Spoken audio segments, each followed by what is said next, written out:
Assalamualaikum warahmatullahi wabarakatuh.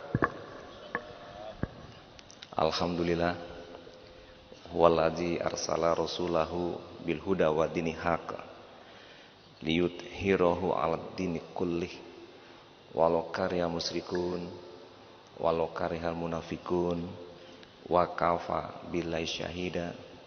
Asyhadu an la ilaha illallah wahdahu la syarikalah wa asyhadu anna Muhammadan abduhu wa rasuluh la nabiyya ba'da. Alhamdulillah, kita tidak henti-hentinya untuk bersyukur kepada Allah. Dan berkesempatan yang berbahagia ini kami mengajak bersama untuk juga bersyukur atas apa yang telah kita terima selama ini, yang semuanya datang dari Allah dengan gratis tanpa bayar. Allah beri mata gratis, Allah beri tangan kita gratis, Allah beri kaki kita juga gratis, Allah beri ginjal, jantung, paru gratis, tidak ada bayaran. Tapi kalau kita disuruh bayar, ginjal kita kalau tidak berfungsi, 1 minggu bisa cuci darah, bisa 500.000. Setahun hitung saja berapa banyaknya. Kalau seminggu 500, sebulan 2 juta, setahun 24 juta, 50 tahun umur kita sudah ratusan juta. Tapi Allah tidak meminta uang kepada kita, semuanya Allah beri gratis. Oksigen yang kita hirup dengan segar, Allah yang beri juga gratis. Oleh karena itu, mari kita senantiasa setiap saat agar kita mendapatkan kenikmatan hidup, maka bersyukurlah atas apa yang Allah berikan yang begitu banyak. Alam taro anallaha sakhkhara lakum ma fis samawati wal ard wasbagha 'alaikum ni'amahu, dan seterusnya. Jadi Allah banyak beri kebaikan kepada kita. Bahkan dalam surat yang lain disebutkan wa ahsin kama ahsanallahu ilaika. Berbuat baiklah sebagai bentuk balasan kita telah mendapatkan kebaikan yang banyak dari Allah. Bapak Ibu, lihatlah ke bawah kita. Jangan lihat ke atas kita. Kalau Bapak Ibu lihat ke atas kita, lihat orang yang di atas kita, maka tidak akan pernah kita bersyukur dengan apa yang kita terima. Bapak Ibu pegawai negeri tidak punya eselon. Gimana? Ambo cuma pegawai negeri biasa saja. Itu calia kawan ambo dapat eselon 3, dapat eselon ampe, eselon 2. Dia tidak terima secara syukur atas dirinya yang menjadi pegawai negeri, karena dilihat ke atas. Siapa di atas yang dilihatnya? Temennya yang dapat jabatan.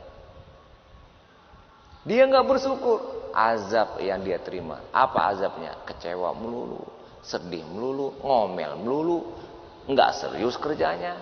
Setiap melihat temannya berjabatan, dia cemburu, dia iri, hatinya susah, sehingga dia sakit hati, kerja nggak betul, makan nggak enak, tidur nggak enak, semuanya nggak tenang, nggak tentram. Nggak pernah dia akan mensyukuri kalau yang dilihat di atasnya. Coba Bapak Ibu lihat di bawah kita, berapa banyaknya orang yang ingin masuk PNS, ribuan jumlahnya nggak bisa masuk. Kami saja di Pemprov hanya menerima 198 orang, sebutlah 200 orang. Yang mendaftar sampai lebih 30.000. Coba bayangin. Bayangin itu Bapak Ibu. Bayangin bagaimana mereka susah. Nggak dapat pekerjaan. Susah. Jadi PNS, seleksi ketat, nggak pakai neko-neko, sekarang nggak boleh. Setiap ujian tes itu di depan komputer yang langsung terjawab A, B, C, betul salahnya. Kita baru berjalan keluar ruangan ujian, selesai ujian langsung tahu nilainya berapa, dan orang semuanya tahu berapa nilai kita. Begitu sistemnya sekarang. Nah, Bapak Ibu, kalau udah begitu, bersyukur nggak kita? Bersyukur nggak? Alhamdulillah, dapat gaji tetap. Talambe tunjangan daerah ala heboh. Kok pegawai Pemprov apa Ucok? Pak Rizal. Talambenya, hebohnya. Ala macam-macam yang sabinya. Kok gubernur yang salah, kok DPRD yang salah, kok BKD yang salah, macam-macam. Bara dosonya, menuduh orang sadonya.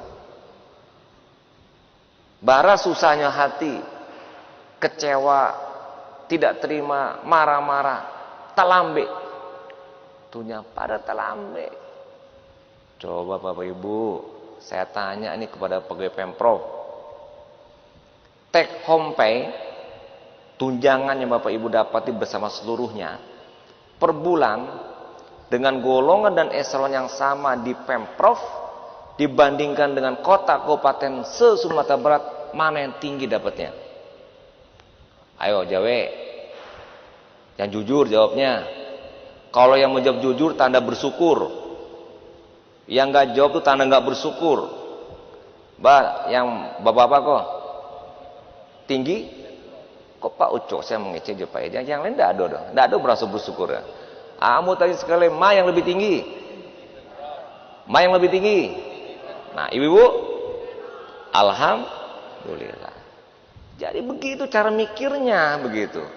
Jangan telambeknya yang kita pikirin. Kalau itu nggak pernah kita akan bersyukur dan susah diri kita. Sekarang bertanya, siapa yang membuat susah? Orang lain atau awas orang? Awas orang kan rugi. Awas susah, awas yang membuat susah. Mesti kan kita yang membuat senang, bukan buat susah. Bagaimana cara kita membuat senang? Lihat orang lain di bawah kita. Insya Allah bersyukur. Oke, itu ya. Jadi kita harus senantiasa bersyukur kepada Allah. Kemudian Bapak Ibu yang saya hormati, pada kesempatan ini kita akan masuk judulnya wajibuna nahwa ar-rasul. Kewajiban kita terhadap Rasul. Ini topik yang ke-18 dalam kuliah tauhid, di mana kita ingin memahami lebih dalam bagaimana syahadatain la ilaha illallah Muhammad Rasulullah, supaya mantap pengamalan dua kalimat syahadat kita. Ya, selain memahami Allah sebagai satu-satunya ilah sembahan abdian, tapi juga kita akui Muhammad sebagai Rasul Allah, yang kemudian kita perlu memiliki satu kewajiban apa yang perlu kita kerjakan. Jadi Bapak Ibu, ada misalnya buat baju. Kata orang yang buat baju mengajarkan kepada kita, ibu-ibu, cara membuat tenun, cara membuat budir, caranya adalah ambil kain, ambil benang, dijaian, iko. Hanya mengecek di muka kelas sambil bicara saja.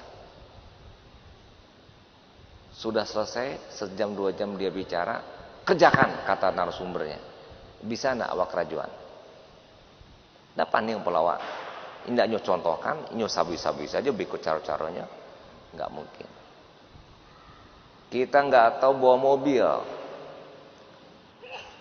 Di kelas dia gitu sama pelatih. Bapak Ibu, kalau belajar mobil direm ya, kaki kanan ngerem, kaki kiri gas.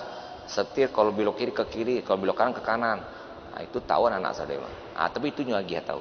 Selesai 2 jam memberikan arahan, silakan coba bawa mobil. Pandai awak? Tidak pandai. Memasak tidak bisa. Bagaimana cara dicontohkan, diperlihatkan. Bagaimana mencontoh orang masak, ditunjukkan bana. Yang namanya bawang ko bawang, yang namanya cabai ko cabai, yang namanya daging ko daging. Nyembik randang. Sampai prakteknya satu persatu awak mencari ya. Begitu kita bisa. Petani diajak mbak acar menanam yang bagus, tidak lisan saja, langsung praktek di lapangan. Nah, itulah hadirnya orang-orang untuk memberikan contoh kepada kita terhadap sesuatu untuk bisa dikerjakan dengan nyata dan sebagainya. Nah, Bapak Ibu, Nabi Muhammad Rasulullah SAW diutus oleh Allah pun sebagai contoh dan model. Begitu pula lah yang dilakukan oleh Nabi untuk dicontoh, seperti sholat, aqimus sholah, yuqimunas sholah, dan beberapa ayat intinya tegakkan sholat. Tapi dalam Al-Quran tidak ada caranya bagaimana, takbiratul ihram, salam, nggak tahu, nggak disebutin. Rasulullah yang mencontohkan. Berzakat, berzakatlah, kata Allah. Tapi kita nggak tahu bagaimana teknisnya. Ada pada Rasulullah. Kita sebagai pegawai dikasih uang 1 miliar. Ya, Pak Ucok ini kasih uang untuk BPM, para fasilitator, apalah segala macam, kasih uang 90 miliar, PNPM dan sebagainya. Dia lagi pitih, ndak pandai ngepolawang, dia lagi pitih, tapi ndak dia gitu baacaronya. Akhirnya barulah kita bisa mengerjakan uang sekian miliar itu setelah apa? Ada cuklak, juknis, sebelum itu ada bintek, bignis, macam-macam lah. Dipanggil dulu kita, dikasih tahu dulu caranya, begini formulirnya, begini ngerjainnya, begini. Terus kita pun dikasih tahu, dicontohin, dipraktekan, sampai kita di daerah kita, di kantor kita, kita kerjakan, baru bisa. Jadi kalau begitu hadirnya Muhammad Rasulullah SAW bagi kehidupan kita suatu keniscayaan. Bagi kita satu kewajiban untuk mengikutinya, karena tanpa Rasulullah SAW bagaimana coba cara kita ibadah? Nggak bisa. Pergi haji, nanti seperti orang zaman jahiliyah, muter-muter di Ka'bah sambil telanjang, sambil nyanyi. Itu praktek zaman jahiliyah. Sekarang juga ada. Pergi haji, pergi ke satu tempat. 7 kali aja pergi ke satu tempat sama dengan sudah pergi naik haji. Nah, baca itu. Mana contohnya? Mana dalilnya? Tapi itu nyata, fakta. Nah, Bapak Ibu, jadi dalam kehidupan kita, itu tadi baru bicara ibadah. Sekarang saya tanya juga, bagaimana cara kita bergaul? Apakah kita bergaul ini kita nyoba-nyoba, coba-coba sendiri? Enggak ada contohnya. Berkata, bagaimana cara berkata? Ada contohnya. Nabi Muhammad Rasulullah SAW mencontohkan kita dari A sampai dengan Z dalam kehidupan kita. Tentu tuntunan dari Allah. Berkata yang santun dalam Al-Quran disebutkan dengan lin itu lembut, bil hikmah, bil hasanah, kemudian bil marhamah, ya kan? Dengan hikmah, dengan hasanah, dengan kasih sayang, dengan lembut, dengan haunan, rendah diri, rendah hati, tidak sombong. Terus juga tidak boleh kasar, tidak boleh keras, tidak boleh marah, la taghdab, kata Rasulullah. Itu kan contoh-contoh. Nah, sekarang kita ada pegawai anak buah kita, tiok sebantah kan yang berang tori. Awak majikan tiok sebantah memberangi anak buah awak tori. Tiok sebantah lo bini di rumah kan yang berang tori. Tiok sebantah anak pun kan yang berang tori. Pertanyaannya adalah, Pak, apa berang-berang kasadua orang? Sia yang dicontoh. Tak ada contoh-contoh, inyo salah memberangi, kau salah memberangi. Coba, apa nggak rugi dia? Dia melakukan satu tindakan, yang tindakan itu hanya dasar nafsu, yang jelas tidak ikut Nabi. Pasti orang yang bersangkutan rugi serugi-ruginya. Tindakan dia yang karena nafsunya, karena sendirinya tidak ikut Nabi. Padahal Nabi melarang. Ya Rasulullah, ausini, kata sahabat pada Rasulullah. Jawaban Rasulullah, la taghdab. Jangan cepat marah, jangan pemarah. Ditanya lagi, ya Rasulullah, ausini, sampai 3 kali. Jawabannya sama juga, la taghdab. Jadi itu ikut Nabi. Nah kenapa coba kalau kita ikut Nabi? Kita nggak marah sama istri, istri sayang sama kita.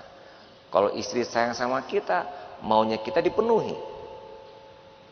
Bahkan kita ngasih isyarat aja, istri udah mau. Ini bukan pengalaman. Tapi begitulah faktanya, kalau kita baik, pasti baik juga. Tapi kalau istri dimarah-marahin, disapa istri pun nggak mau jawab, dipegang istri pun nggak mau, diajak ngobrol pun cemberut. Lah, apa enaknya di rumah kayak begitu? Satu rumah, satu kamar, satu sampai tidur. Habis itu kan nggak mungkin. Anaknya pun jadi marah sama kita. Jadi anaknya nggak mau ikut ya arahan kita. Anak buah kita di kantor ngegumel semua, marah semua, dipakai centari awak. Awak pun setelah berang-berang hati awak, pisi awak latih. Coba Bapak Ibu, kalau sudah marah-marah letih nggak kita? Pikiran kita letih, fisik kita letih. Latih awak kalau udah berang-berang. Hasilnya belum tentu orang yang dibawa itu ngikuti maunya kita, apalagi dengan marah-marah. Anak kita pun kalau dimarahi, dia manusia Bapak Ibu, pasti nggak suka juga. Tidak ada contoh Nabi kepada anaknya cucunya marah-marah, tidak ada. Oh ini pendidikan ada boleh, tapi Rasul mencontohkannya pun dengan mendidik dan objektif dan juga proporsional, mengena, tepat. Itu marahnya Nabi ada. Tapi bukan marah dalam arti emosional, subjektif dan sembarangan. Ya praktis tidak marah harus sebetulnya. Tapi menegur, menasihati dan sebagainya ada cara. Nah itu contoh. Jadi ikuti Nabi itu semua perilakunya. Kalau tidak ikut Nabi rugi kita, marah-marah dan sebagainya. Kemudian ada pula seseorang mempakaikan orang lain. Bako mempakaikan si A. Ya bainda pagup. Inyo keraju tiwari mempakaikan ambo tari. Ambo balik nyoleh. Tu ambo sabi sabar lah Pak. Anda aduh sabar-sabar. Lama dinyo mah. Inyo mempakaikan ambo tari. Kalamat dinyo saya kamu diam kan. Ambo balik lah mempakaikannya kalau ngurang bahasanya butik biku sih. Coba Bapak Ibu, pertanyaannya, apa itu ada pada contoh Nabi? Gak ada. Orang bobe dosu kawa, awak bobe dosu loh. Orang jadi preman kawa, awak jadi preman pula dekanoinyo. Orang bobe jaya kawa, awak bobe jaya pula. Mana contohnya para Nabi? Gak ada. Tapi ini yang terjadi pada diri kita. Akhirnya apa yang terjadi?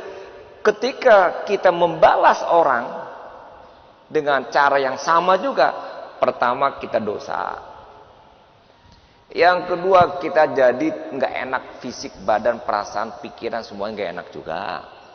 Yang ketiga orang yang kita omongin semakin keras pula ngomongin kita, semakin heboh pula konfliknya semakin menajam. Yang keempat masalah nggak pernah selesai. Oh dampak-dampak berikutnya putus silaturahmi yang kemudian berdampak kepada ya amal ibadah dan sebagainya. Ruginya pokoknya banyak. Jadi gimana Pak? Ikutin Nabi, baca banyak. Yo kalau mau pakai cenawa, diam sajalah. Awak yakin dengan hadis Nabi, kalau awak dipakai cean baik gibah atau fitnah, pahalonyo yang memakai cean awak pindah ke ambu. Abi pahalonyo pindah ke awak yang dipakai cean, dosa awak pula yang pindah ke nyoleh. Nah begitulah dalam sebuah hadis yang disebut dengan hadis bangkrut. Jadi gimana sabar? Mangalo awak susah dek kano inyo, mangalo awak membambik diri susah pun dek kano inyo. Biarkanlah inyo susah mempakaikan awak, biar inyo latih memperolokkan awak, yang jale awak kerajut taruh yang batu dan benar, tanpa perlu awak menjadi susahkan diri sendiri dengan membalasnya. Biarkanlah Allah yang membalasnya. Itu contoh Nabi. Kemudian bagaimana kita juga terhadap anak, terhadap orang tua, terhadap teman, terhadap pekerjaan. Nah, Coba bayangkan, Rasulullah kalau bekerja itu bukan main, sungguh-sungguh serius, sehingga dibayangkan dalam sirah Nabi Rasul itu kalau berjalan itu cepat dan cepat dan bertujuan gitu. Dapat kiri kanan mencalik biko lenggak lenggo ndak jale kama watu juna. Nabi enggak, sungguh-sungguh serius dan kerjanya. Nah, Bapak Ibu yang saya hormati, jadi Muhammad Rasulullah SAW, kewajiban kita kepadanya karena Nabi Muhammad adalah Rasul, ya khataman Nabiin, Nabi penutup, dan juga adalah Rasul Muhammad sebagai yang mendapatkan wahyu. Wa ma arsalnaka ila kafatal linas basyiro wa naziro walakina akson nasi layak lamun. Hadirnya Nabi Muhammad untuk semua manusia tanpa kecuali, karena sifatnya rahmat lil alamin, dan untuk kafatal linas, untuk semua manusia. Nah, oleh karena itu Bapak Ibu, kita harus menerima kehadiran Rasulullah SAW, karena hadir juga buat kita. Pertama, kita tasdikuhu fima akhbar, membenarkan apa yang dikabarkannya, membenarkan apa yang dibawa olehnya. Waladzi jaa bisidqi wasaddaqu bihi ulaika humul muttaqun. Jadi kita membenarkan apa yang dibawa Nabi, bahwa semua yang dicontohkan Nabi betul benar, tidak ada salah. Kemudian kita mentaatinya, ta'atuhu fima amar, mentaati semua perintahnya. Inama kana qaulal mu'minina idza du'u ila Allah wa rasulihi liyahkuma bainahum ayyaqulu sami'na wa ta'na wa ulaika humul muflihun. Sami'na, dengar, taat, taati, dan kita akan mendapatkan kemenangan.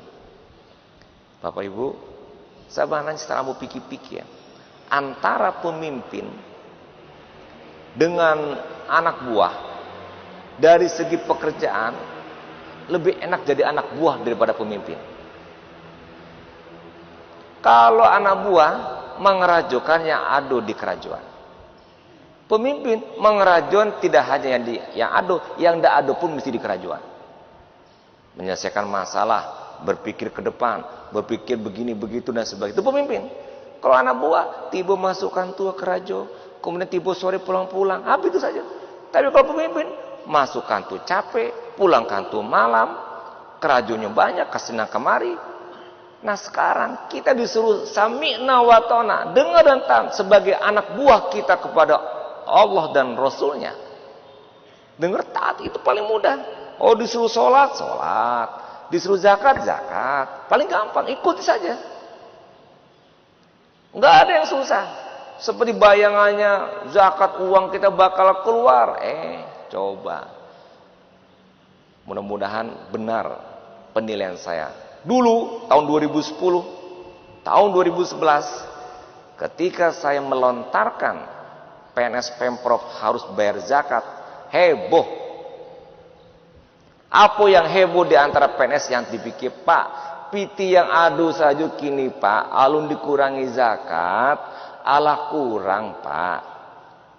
Ndak tahu piti ke rumah Pak tiap bulan.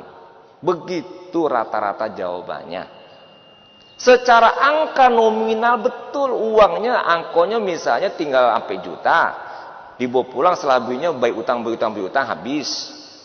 Apa kurang lo zakat sekian ratus ribu, itu tambah kurang lo belanja untuk anak, kece pegawai, karena dikurangi zakat. Tapi saya katakan zakat itu wajib. Contoh Nabi, jalankan saja. Pasti di balik itu ada kebaikan. Ndak masuk aja di kepala sebagian. Ndak paham aja, ndak namuh aja. Mohon maaf, akhirnya saya tidak ada menawarkan lagi. Karena saya tahu zakat wajib, saya tahu zakat adalah baik dan dicontohkan Nabi, maka tidak ada pilihan. Saya sebagai gubernur, ikuti Allah dan Rasulnya, maka wajib. Sehingga Alhamdulillah udah bayar zakat semuanya. Coba sekarang saya tanya, Dipotong zakat dari piti awak, berkurang ndak Bapak Ibu? Kan ndak berkurang. Apa yang kita khawatiri nggak kejadian. Malah bertambah-tambah. Bertambah pula tunjangan, bertambah pula tunjangan. Coba hitung secara angka nominal dulu ketika belum dipotong untuk zakat, sekarang setelah dipotong dibawa piti pulang mayan banyak angkonya. Dulu tahun 2010 jok ini. Banyak ini kan? Itu secara angka. Secara value, secara nilai, piti yang awak bawa pulang setelah dipotong berarti berkah. Bernilai guna, anak sehat, anak cerdas, awak pun demikian, rumah tangga sakinah, tenang, tentram. Dekan apa? Zakat dipotong dari gaji dipotong untuk zakat. Oke. Kemudian istinab manaha anhu, menjauhi apa yang dilarangnya. Wama atakumur rasul fakhuzuhu wama nahakum anhu fantahu wattaqullaha innallaha syadidul iqab. Apa yang diberi terima, apa yang dikasih tahu oleh Rasulullah, oleh Allah terima, apa yang dilarang tinggalkan. Kemudian la ta'budullaha illa bima syara, tidak dikatakan beribadah kecuali dengan mengikuti syariatnya. Ikuti Nabi, ikuti ibadahnya, ikuti syariatnya, mentaati, menjalankan semua yang dikerjakan oleh Nabi Muhammad. May yuti'ir rasul faqat atau Allah. Barang siapa yang taat kepada Rasul, berarti juga dia harus taat kepada Allah. Wa man tawalla fama arsalnaka alaihim hafizan. Kemudian bagaimana akhirnya kewajiban kita kepada Rasulullah? Pertama, mengimani. Ayyuhalladzina amanu hal adulukum ala tijarah tunjikum min azabin alim tu'minu billahi wa rasulihi wa tujahiduna fi sabilillah bi amwalikum wa anfusikum zalikum khairul lakum in kuntum ta'lamun. Imani Nabi, itu yang pertama. Percaya apa yang dibawa Nabi betul semua, karena baik buat kita dan tidak pernah tidak baik. Contohkan saja, pasti baik. Jangan ikuti nafsu, jangan ikuti mau kita, jangan mau orang lain, jangan kata orang lain. Kata Nabi yang kita ikuti, mau Nabi yang kita ikuti. Kedua, kita cintai Nabi. Seperti hadis Nabi, tidak beriman seorang dari kalian hingga ia mencintai padanya Nabi melebihi kecintaannya kepada ayahnya, anaknya, dan manusia lainnya. Dan riwayat lain juga menyebutkan dalam hadis, hingga kita jangan mengasihi Nabi SAW lebih dari sayang kepada harta benda dan sebagainya. Ini hadis riwayat Bukhari. Kita cintai Nabi. Caranya kita mencintai Nabi, ikuti apa yang diperintahkan Nabi. Dan kemudian kita agungkan Nabi. Kita muliakan Nabi Muhammad SAW. Dan kita bela Nabi. Ila tansuruhu faqad nasrahullah, dan seterusnya. Ini surat At-Taubat ayat 40. Dan kemudian mencintai pula para pencintanya, sahabat-sahabat Nabi. Kita cintai juga. Muhammadun Rasulullah waladina ma'ahu asyidda'u alal kufar ruhama'u bainahum, dan seterusnya. Dan kemudian kita mengikuti sunnah Nabi. Mungkin Bapak Ibu ketika bicara sunnah ada beda-beda pendapat. Sholat tarawih sunnah, kita ikuti. Kok ada yang sebalik, kok ada yang 23. Biarkan, selama ada dalilnya ikuti saja. Dan itu pun insya Allah Rasulullah mencontohkannya. Kita ikuti sunnah Nabi. Ya, dari Anas radhiyallahu anhu berkata, siapa yang membenci sunnahku, kata Rasulullah, maka ia bukan dari golonganku. Hadis riwayat Muslim. Jadi kita ikuti sunnah Nabi Bapak Ibu. Ya, sunnah perilaku dan apa yang dikerjakan Nabi, dan kemudian kita juga melakukan ucapan sholawat. Seperti tadi saya ucapkan dalam awal sambutan, alhamdulillah, dan kemudian sholawat. Itu adalah kita juga disuruh oleh Allah mengucapkan salawat seperti yang disampaikan dalam surah Al-Ahzab, innallaha wa malaikatahu yusholluna 'alan nabi ya ayyuhalladzina amanu shollu 'alaihi wasallimu taslima. Mengucapkan salawat kepada Nabi, dan kemudian kita mengikuti minhajnya, mengikuti syariatnya. Qul in kuntum tuhibbunallah fattabi'uni yuhibbukumullah wa yaghfir lakum dzunubakum wallahu ghafurur rahim. Dan kemudian terakhir kita mengikuti risalahnya. Jadi Bapak Ibu, mudah-mudahan dengan kita mengikuti perintah Nabi ini, insya Allah kehidupan kita mendapatkan kebaikan dunia dan akhirat, dan janganlah kita coba sekali-sekali melanggar, meninggalkan perintahnya dan tidak mengikuti contohnya, karena semuanya hadirnya Nabi Muhammad untuk kehidupan kita di muka bumi. Dan insya Allah rasakanlah, nikmatkanlah, terimalah kondisi keadaan, dan kita akan mendapatkan kebaikan pasti, karena Allah tidak akan mungkin menyia-nyiakan kita dengan hadirnya Nabi Muhammad SAW untuk kebaikan kehidupan kita di muka bumi. Terima kasih, mohon maaf kalau yang salah. Assalamualaikum warahmatullahi wabarakatuh.